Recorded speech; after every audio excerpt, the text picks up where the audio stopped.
Hello, avid readers, book nerds, and casual observers, and welcome to the Read Along brought to you by the Lit Round Table. I'm Joseph. And I'm Anna, and today we're talking about The Light of the Midnight Stars by Rena Rossner. Okay, so, here we go. Hello, welcome to part 2. Yes, so this is still week 1, section 2. I think as I'm naming these on the slides and things, I'm going to put the week and then sections will continue to go up regardless of... So next week's first part will be section 3. So that if you're just looking for an easy identifier. Perfect. So listener, look for that. Yep. But anyway, so yes, section 2. We're starting the sister cycle over. So starting back at the top with Sarah, our angsty teenager. Yeah, so she's 15 now. Yep. She acts like it too. She really does. Later, we also find out that Hannah is also 15. So I'm wondering if they're just so close in age that one of them, that Hannah hasn't had her birthday yet to make her a year older at least. Because she is the older sister. Yeah, I don't know. I don't know how much older Hannah is. Or maybe Hannah was 15 in the last section, but there's a time jump. Because Sarah was 12 and now Sarah's 15. So maybe Hannah was 15 and now she's 18. In her section, it said she was 15. I put as I was reading, I was like, wait, Hannah's 15 too? And then I put a question mark next to it. It doesn't really matter. It's just a point of, we'll see if that becomes an issue later or not. But Hannah's are anyway. Hannah's are journal entries. So what if her journal entries aren't happening at the exact same time as Sarah's stuff? Ooh. Maybe there's some They are also dated. Maybe there's some timeline things happening. Anyway, we can investigate that further. No. Give me just a second. I'm going to... Okay. Because her sections are the only ones that are dated. Everyone else's are not. I'm going to look it up too, just because. So in the first section, Hannah's is dated 7 Nisan 51:19. This next one is 51:20. So it's only 1 year later for Hannah. But it's definitely more than that for the other girls. Because Sarah's for sure 12 in the first one. And she's for sure 15 in this one. Well, okay. We'll just have to keep an eye on the age thing. So, yeah, That's a little confusing. Right. It is... Yeah, I am 12 now. Bar mitzvah, daughter of Solomon. So Sarah's definitely 12 in the first section. 100% she's 12. And she's also for sure 15 in the next section. Yes, Sarah is. So, for Sarah, 3 years have passed. Yes. But for Hannah, only 1. So she was 14 in the first section. And now she's 15. Is that how years work in, the Jewish calendar? The 5119? Are they, in the 5,000s at this time in history? I mean, maybe. I don't know what Jewish months are. Again, this is intended for a Jewish audience. And we are not it. And it But we are enjoying it and appreciating it. That is why we're here. For sure. Maybe that will become more clear going forward. But here's my problem. I usually, when there are dates like that included, I skip them because I have such a bad head for numbers. So I will pay more attention as we go forward. Yeah. But anyway, so Sarah's 15 now. The black mist has for sure come, and her dreams are, terrible. She dreams about the black mist all the time. But she never has, the light snake again. And then this really terrible thing happens. Abba is outside trying to gather mist, white mist, water, to send the black mist away and to water the plants. And Sarah tries to help him, but she doesn't have control over water. She just has control over fire, and not very good control. But she tries to do everything she tries to bend just like Dad. Yeah. And she creates smoke and sets fire to their garden and the field, and it's bad.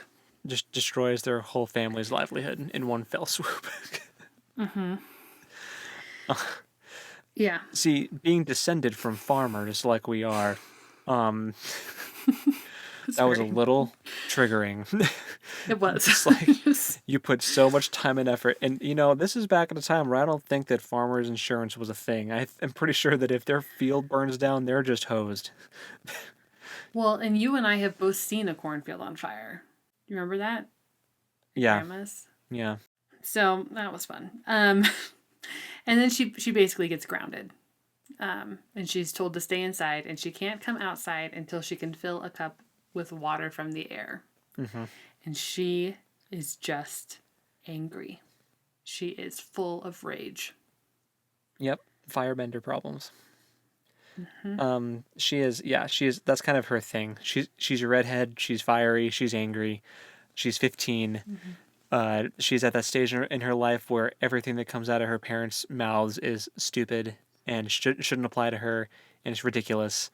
And she does not hesitate to tell us that every opportunity she can, which is it's pretty on point for how someone her age would behave typically. Oh, so for sure. Yeah. Very realistic.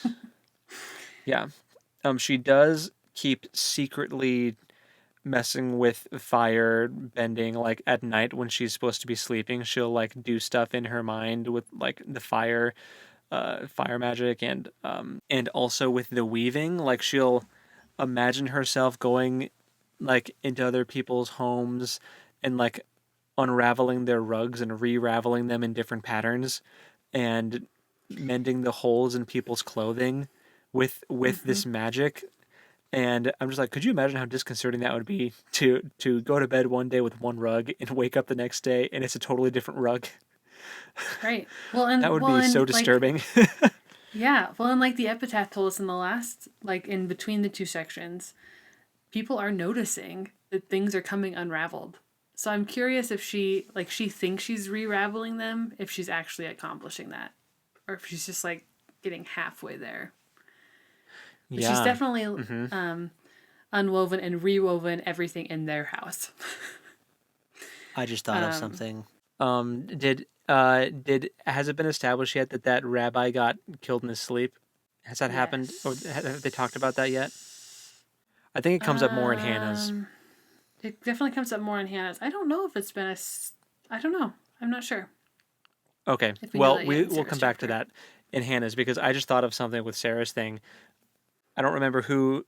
Okay. Anyway, we can come back to it during Hannah's thing. I may have had a crazy connection. Anyway. Okay. Cool. Cool. See, this is why we do this. Yeah. So anyway, she's like trying to mend people's clothing and like re-ravel things and all this crazy stuff while she's in bed, and she's just working on the magic that she wants to work on and not the air or the water stuff. So. She also has a very typical teenager moment where she like tries to eavesdrop on mom and dad, and she basically hears her dad say that she's untrainable and he doesn't know what he's going to do with her. Which, parents say things like that to each other as like a method of problem solving.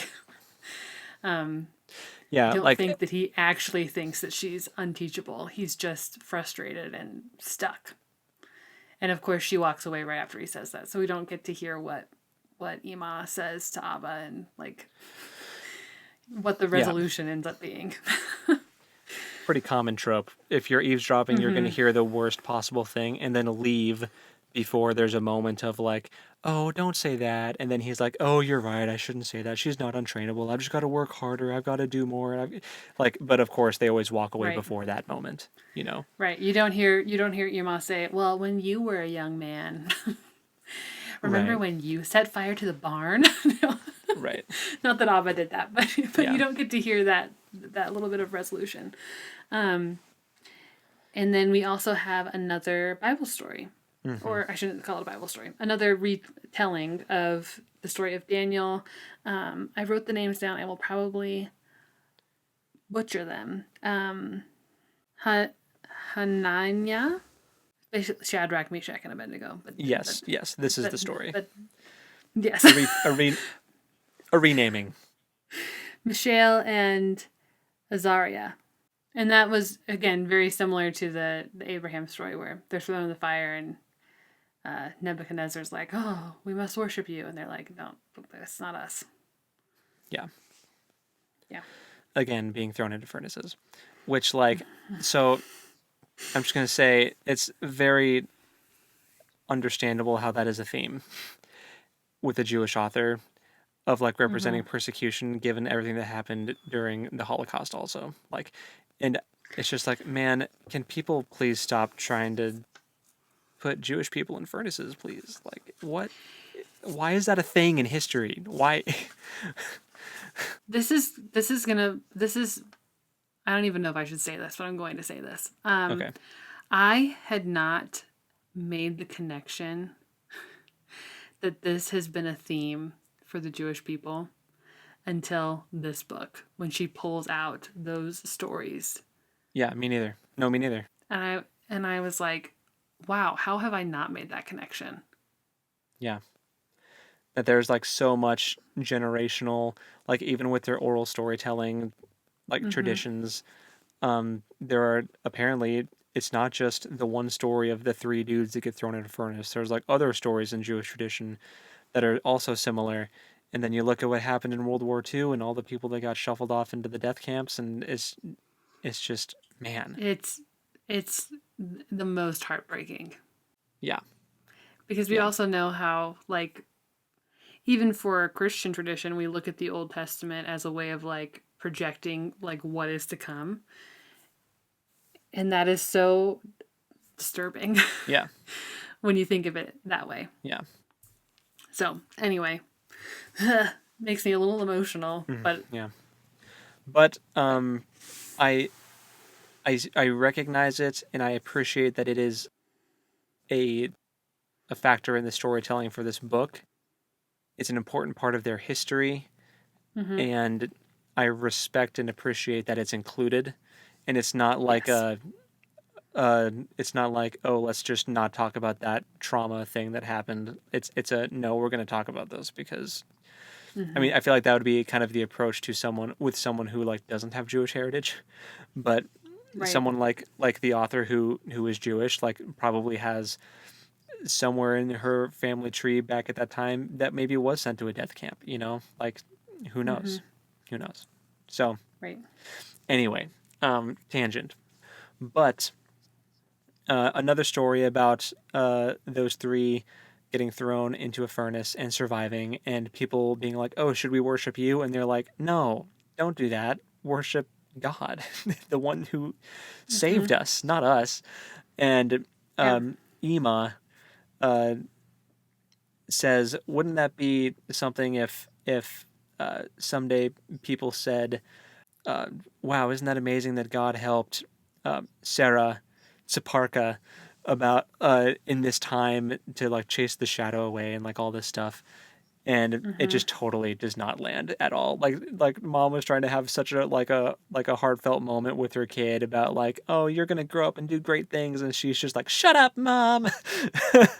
yeah, and she's just very bitter. Yeah, very, very bitter. yes, Yeah, angsty teen. And then we very. And then we get our star child again, Levana. She goes with Abba to synagogue, which is very interesting. And she wonders if she is destined to be part of something larger than herself while she's listening to I'm drawing a total blank on what that. It's not like a sermon. It's not. I know what word you're trying It's called something else. I know the word you're trying to think of, and I also cannot think of it. But anyway, she's with Dad, and Dad is talking, and actually, like, looks at her while he's talking, and says, and starts talking about how when she was born, like, she was born right at this certain time, and she practically named herself with, like, when she was born as, like, a star or something. With Levana. Right. Yeah. He says, you are the brightest moon in our sky, Levana. Yes. And I wrote down in my notes for Levana, am I better than everyone? Because it's like, man, she's getting a lot of ego stroking here. Like, oh, you're our perfect star child. Oh, you're like very kind of chosen one vibes. And I'm just like, oh wow, they really nailed the youngest sibling thing here. Really, Yeah. isn't that a common Oh, for sure. youngest sibling stereotype where they can do no wrong and they are the golden child? It also talks about Joseph here, in the dream where he was. Right.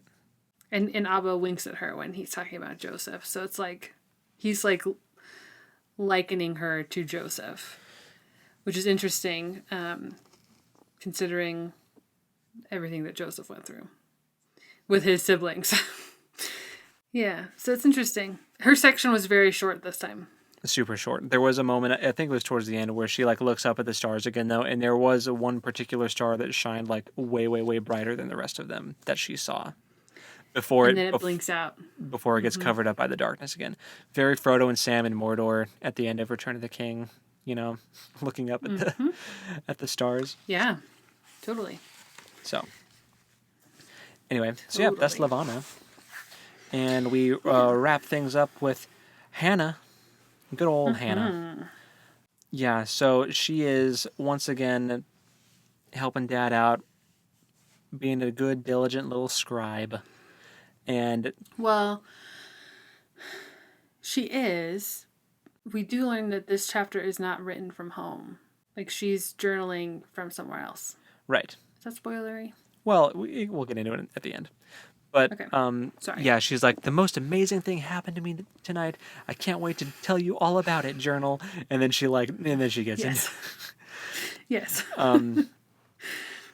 I like to think that these are all journal entries of all of them. Because by the way, this is all in first person, which has been a bit of an adjustment for me because I have not read a first person book in such a long time. But anyway, they're all written in first person, so I like to think that all of them are journal entries. But since Hannah is like the scribe one, she's the only one that bothers to like date her entries. Maybe I don't know, but anyway. Interesting.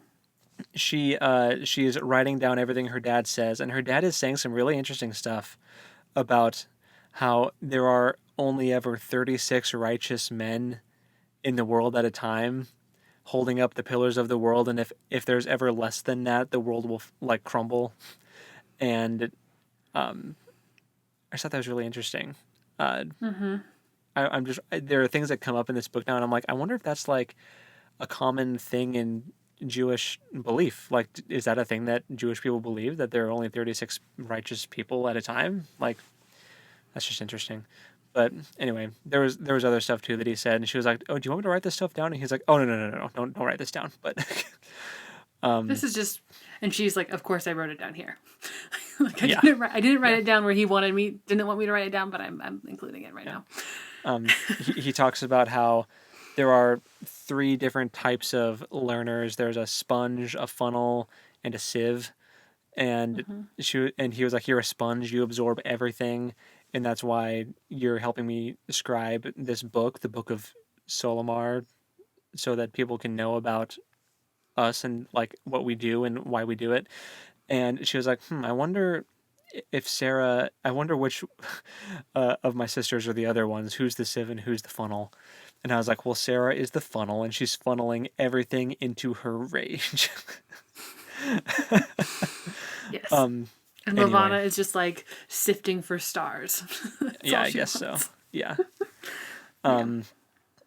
Anyway, so while they're talking about this, though, and while they're doing their scribe stuff, there's a knock on the door, and who walks in but a dashing gentleman wearing fur and a boy. It's a boy Hannah's never met before.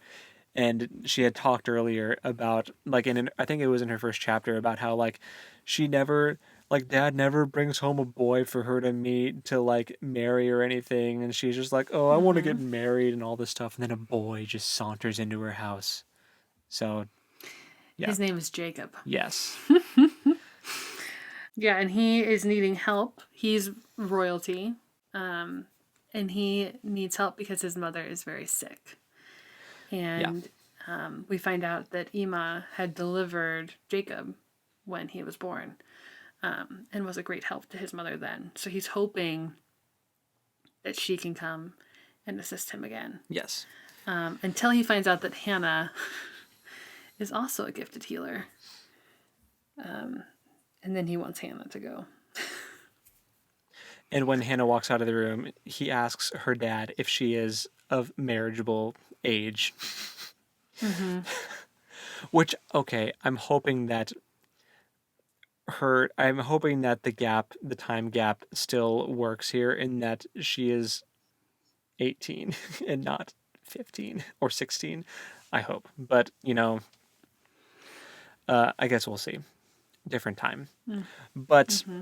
anyway, okay, this is where I want to get into the thing I was talking about earlier with the rabbi that got killed in his sleep. So it's established that there was a rabbi. So her dad is like very hesitant to go and help Jacob's mom because the Jewish people in the area have been blamed for all of the weird stuff going on with the black mist and like the plague on their crops and the sickness with his mom, which by the way Jacob is coughing too. Has to do with the black mist potentially, and it's causing these coughs and all this stuff. And they had this And cool he does say that the black mist is a spiritual sickness. So right. Yeah. Anyway. And if so, there's not much they can do about it if that's the case. But maybe not for the wonder children, but we'll see. Anyway, since the Jewish people have been getting blamed, there was a rabbi that got killed in his sleep, and I think he got like stabbed to death or something. I think that's what it said, or I might be imagining that. Right. But Sarah said Sorry, that page turning sounds. Sure. Sarah said that she mended holes that were in someone's garments, and I was like, did she mend the holes in the rabbi's like sleep shirt after he got stabbed to death? Huh. Like he had a bunch of holes in his clothing, and then she did her weaving stuff to like fix them. I was like, oh, were those the holes from the stab wounds on the rabbi? That might be a crackpot theory. Well, it's interesting. Yeah. It's very interesting. I don't remember who it was whose clothes she fixed. Hold on, maybe I can find that. I don't know if it says. No, it's to the neighbor's house, to the smith's cottage, where he and his wife sleep soundly under a blanket full of holes. I repair the holes. See, I can. Oh, do a blanket. Mm-hmm. Okay, so it wasn't the same thing, but that would have been crazy. No.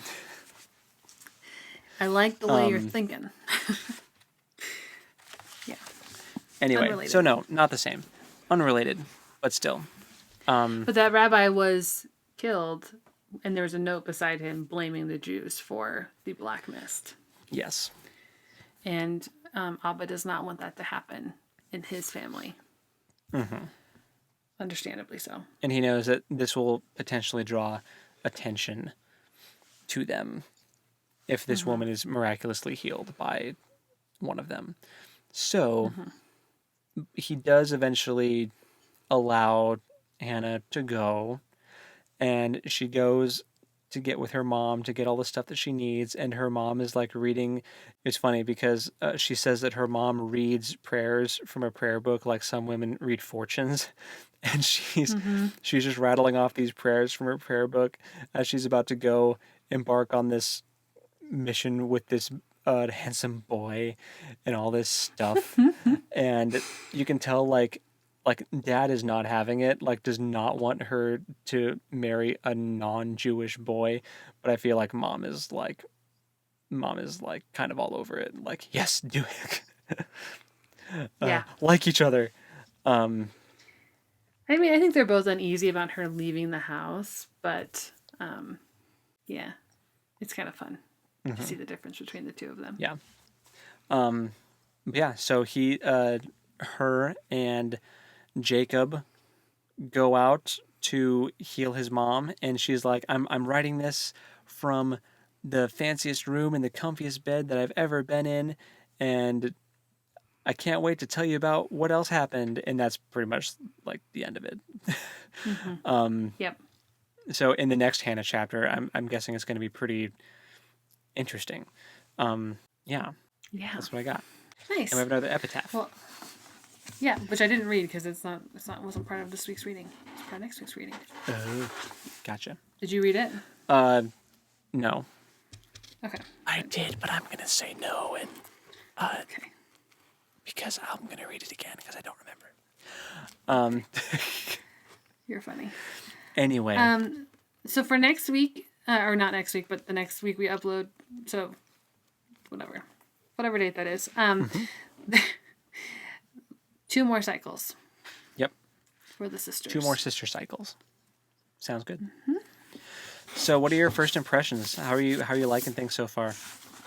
Oh, I'm super jazzed. I like the way that Rena Rossner writes because it makes me like have to be thoughtful as I'm reading. Not that the other books we've read haven't done that, but it's a very different kind of like Oh yeah. making connections and like the intersection of mysticism and religion and faith and culture is very fascinating to me, and I really enjoy that a lot. So, And like the deep, Yeah. rich cultural history that you Yeah. get to catch a glimpse of is very cool. yes. But yeah, I'm really enjoying it so far. It's been Good. very I'm different, glad. but that's good. It's refreshing. New. Again, haven't done first person in a long time, so that's been an adjustment, but it's been good. That's true. Yeah, because Dragons of Twilight is like third person omniscient, like it hops around. Yeah. And Blade itself is pretty like POV character, But Driven. it's still third person. but third person. And Lies of Lamora was also third person. Yep. They So- have all been third person up until Yeah. now. So, Woohoo! Breaking the mold. which this is still considered adult fantasy, right? It's not YA. So I feel like that's interesting because usually adult fantasy is more third person. I mean, there's still some first person. Yeah. Good stuff. So yep, go read those sections for the next reading segments. But until then, happy reading. And we'll talk at you next time. Later. Bye.